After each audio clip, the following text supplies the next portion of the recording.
the query of Congressman Paduano.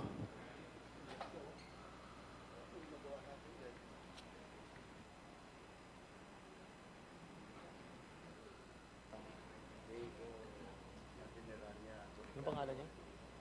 Anong pangalan? AR? You have 1 minute.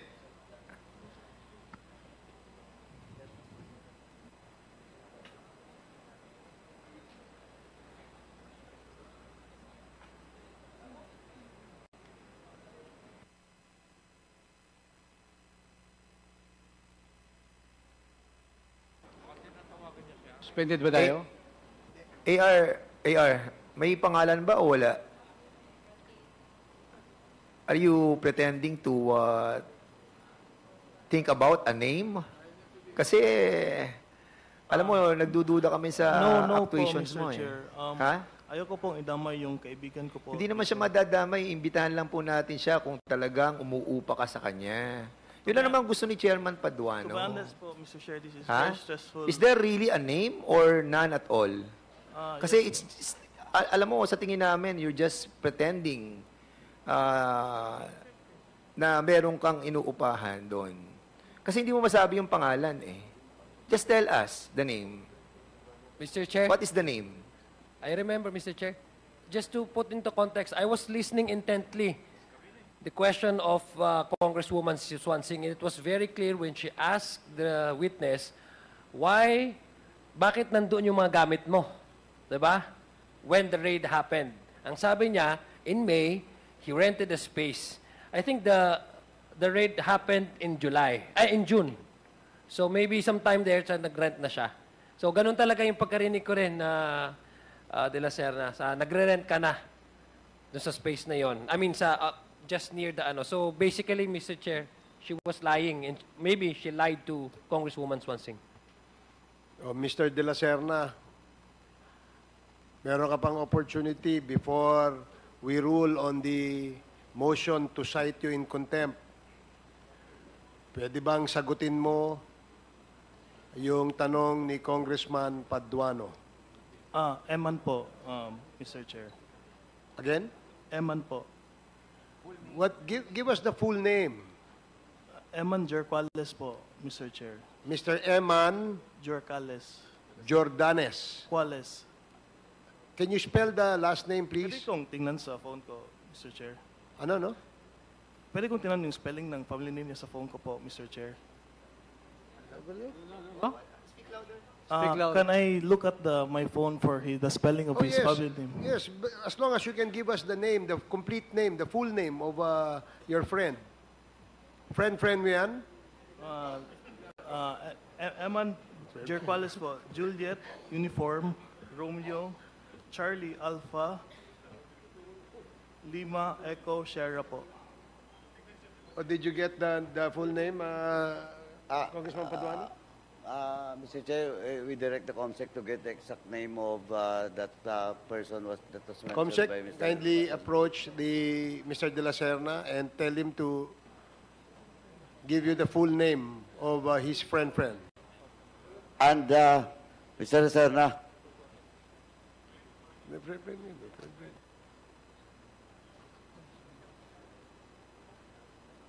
including the address, Mr. De La Serna. And contact number.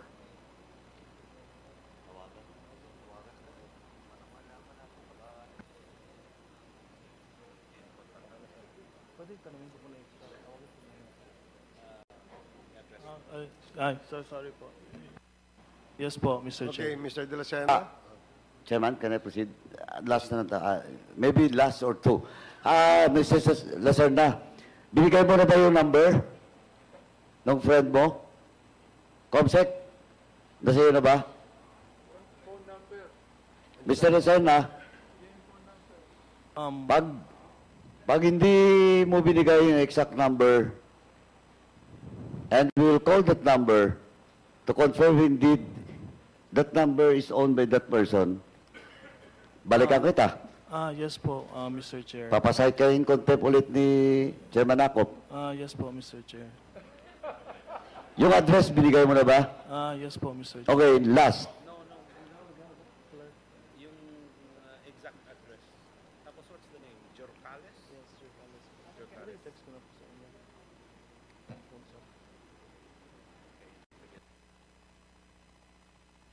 Oh, eto Mr. Lacerna, Yes po, Mr. Chair. ano, yung minention mong name, kaklase mo, Kaibigan ko siya from Clark po, Mr. Chair. not your classmate. No po, Mr. Chair. Sabi mo kasi kanina, friends. Friend ko from the aviation life ko in Pampanga po, Mr. Chair. But he's not your classmate. No po. Pero sabi mo kanina, friends, or those other persons, doon ka ba nakatira sa kanya? Yes po. Sino kasama niyo doon sa bahay? Uh, Ano ba yan? Apartment? yes po. Nirerentahan? Yes po, Mr. Chair. Okay. Mr. Lacerna, who pays your tuition and the school expense? My family pays for it, Mr. Sorry? Chair. My family pays for it, Mr. Chair. Your family? Pamilya mo? Yes po. Pero may understanding po ko at Mr. Chair na kailangan ko po siyang bayaran pag naging pilot po ako, Mr. Chair. Kanino? Doon sa school? Sa family ko po, Mr. Chair. Your mom? The family of my father po, Mr. Chair. Lakasan mo nga. The family of my father po, Mr. Chair. The family of your father. Okay. So, sigurado ka na doon sa address at saka sa phone number. Yes po, Mr. Chair. Mr. Chairman, can I interject? With the indulgence of Congressman Paduano. Ay, hindi pala full address. Anonas. Can I interject, Chairman? Yeah, please. Eman are Jorcales. Jargoles? Yes po. Kapampangan yun ba to? Yes po, Mr. Chair. Kapampangan? Kapampangan ako. Marunong ang Kapampangan? No po, Mr. Chair. Narinig ko kanina sa'yo, Anonas. Yes po, Barangay Anonas. Yun po yung nire-rent ko po ngayon. Yung sa akin na po Doon ka nagre-rent. Pero kung saan si Eman, Sa Clark po yan. sa Mr. Clark. Chair. Saan sa Clark? Hotel ba o bahay ba ron? Parang condo po siya, Mr. Chair. Eh. Ano? Condo po. Kondo? Anong pangalan ng kondo? The Heights po ata, Mr. Chair. The Heights po. The Heights?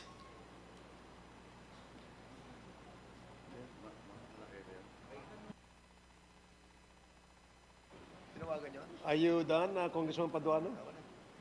For now, Mr. Chairman. Okay, thank you. Okay. The next to interpolate is Congressman Dan Fernandez. Okay, thank you so much. Briefly lang po. Cassandra, question ko sa ito. So, before I move for the withdrawal of your, when we cited you in contempt, later on, the members wanted to withdraw that contempt order. But for the meantime, I'll be asking you a very serious question. Since nag-issue na ng waiver si Ronaldin Baterna, doon sa checking account that according to her, yung checking account na yon, lahat ng mga cheque, pinirmahan niya, ibinigay niya sa iyo. And that was testified by Ronaldin Baterna. So hawak mo lahat ng mga cheque, control mo na yung checking account. So, ang tanong ko sa iyo, millions of pesos entered that checking account. Kani-kanino mo inisyo ang mga checking ito? Okay, ulitin ko, Cassie. Simple lang to. Merong checking account si Ronaldin Baterna. And she told us that mag-i-issue siya ng waiver. So in other words, makikita na namin yung through AMLAC, makikita na natin yung mga laman, kung sino mga nag-issue, sino ang pumasok na pera. So in other words, yung checking yon ibinigay niya sa iyo, signed by her. So in other words, control mo yung checking yon. So ngayon tanong, sino-sino ang mga inisyuhan mo ng mga checking yon for many years and for many millions that entered that checking account? And remember, you told me, through text, ayaw mong maipit doon sa mga nag-uumpugang mga malalaking mga bato. So, tell us, sino yung mga taong ito na binigyan mo ng cheque? Okay, pwede na po magsalita. Regarding naman po sa mga cheque is, I think kung hindi po nagkakamali sa mga rental po siya, ng mga house po or condo. Yeah. Pero Rentals if na? million, I'm not Oo. sure po. Kasi, Cassandra, no, millions of pesos ang dumaan doon sa checking account. And aside from that, how many bank accounts do you have? Be truthful, Cassie. We'll double check it po. 10? You have 10 accounts? More than 10? Parang wala siya sa 10. Mga I'm not sure po eh. 8? 7? 6? I'm really sorry 5, po. 4? Hindi ko pa talaga siya Okay. sure. Wait. Kasi we will be able to find out because the waiver was signed. Ronaldine, were you able to sign the waiver? Na-sign ko na po. So, kung na-sign na niya yung waiver, so makikita na natin ang lahat ng laman nun. So, we're giving you a chance to tell us. Sabi mo kasi kanina, meron kang mga iniiwasan. So, we wanted to find out, who are these people? Politiko? Meron bang mga drug dealers?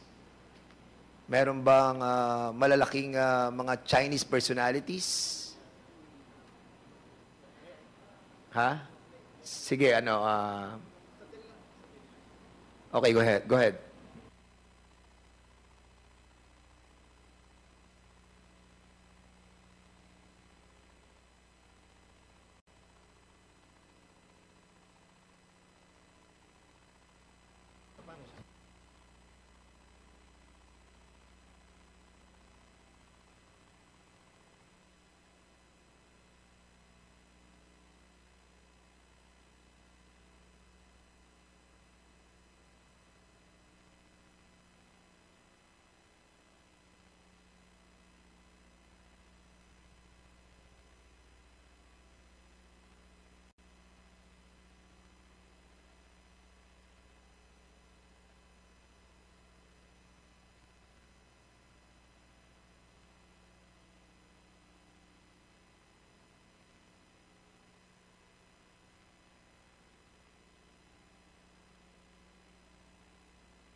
Okay, thank you so much.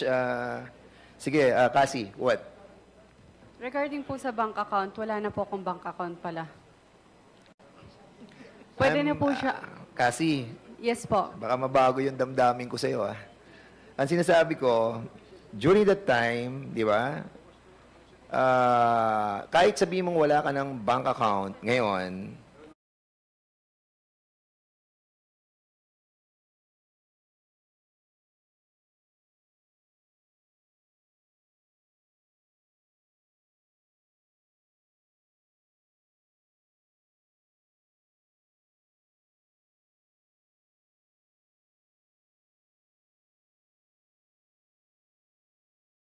bank account ngayon, before that you were a executive assistant of the Lucky South 99 since 2019, and then now that you are the beneficial owner of the Whirlwind Corporation with 58% ownership, are you going to sign a waiver? To proof na wala na po akong account. Na wala ka ng account. No, Yes. we're not asking that. What we are asking is that you're going to sign a waiver telling us that we can check yung mga inisyuhan mo mga cheque sa mga personalities that involved in that Porac Pogo. Attorney Capasio. Actually, we are all amazed, ha? Dahil you can speak truly, eh. And now, nagkakaroon ka ng apprehension. Don't. Wag. Kasi the trust is with you right now. So, Ituloy mo lang, please. Sige, go ahead. Point of order, Mr. Chair. Chair. Are we who's the resource person? Because I'm getting confused. Okay, the point of order of Congressman Suarez is he is asking who is the resource person.